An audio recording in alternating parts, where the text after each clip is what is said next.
Good morning guys.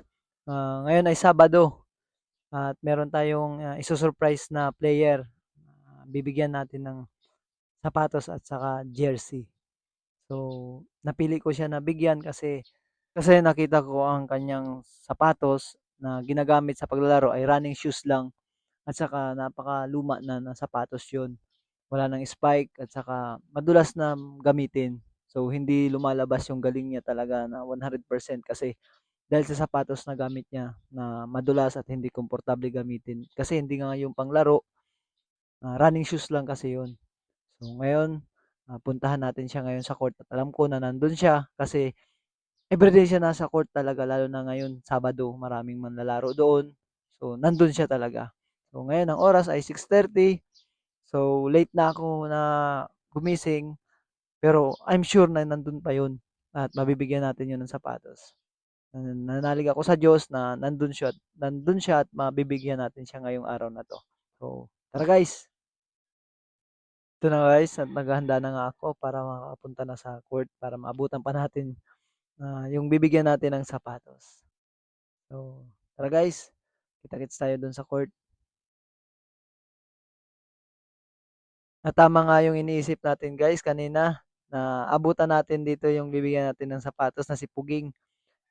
Tingnan mo guys yung sapatos niya, running shoes siya tulad ng sinabi ko at saka luma na talaga. So, siya yung bibigyan natin guys ng sapatos at saka jersey. Yung may diferensya yung kamay pero magaling maglaro yan guys. Nasama ko na yan maglaro. Napakagaling shooter yan. So, hindi ko pala nagamit yung mic ko. May dala sana akong mic kaso hindi ko na dala. Yan pala yung mga idol natin. Shout out kay Sir Presuela, kay Kuya Enrico Buena. Shout out po sa Endo Kuya. Ito na nga, tinawag na natin si Puging para mabigyan siya ng sapatos. Wala siyang alam na bibigyan natin siya ng sapatos today. Yun, usap ko, kinamusta ko muna siya kung kamusta yung laro niya, kung anong oras siya na pumunta dyan. Sayang talaga, hindi ko nagamit yung mic. May mic sana yan, nakakabit sa jacket ko, pero hindi ko nagamit. Ito na nga, at bibigay na natin yung surprise natin sa kanya. Medyo kinilig pa.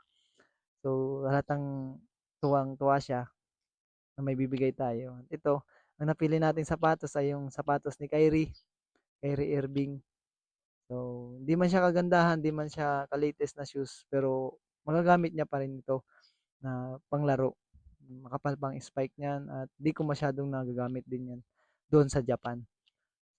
Ito nga, niabot na natin sa kanya yung sapatos niya at ipasukat natin kung talagang swak talaga yung sukat ng sapatos sa paa niya.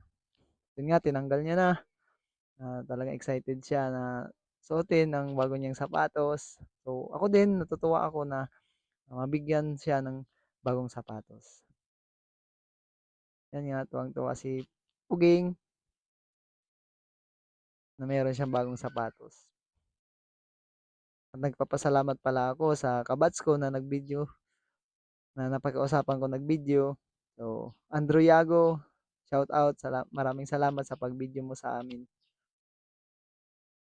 Halatang halata na tuwang-tuwa si Puging.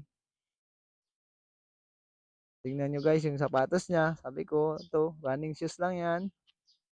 Luma na at wala pang spike. Araw-araw niya yung ginagamit. Kapag dumadayo, naglalaro, yan ang gamit niya. Ngayon, ito na. Bago na ang kanyang sapatos. Halata sa mukha ni Puging na talagang sobrang saya niya.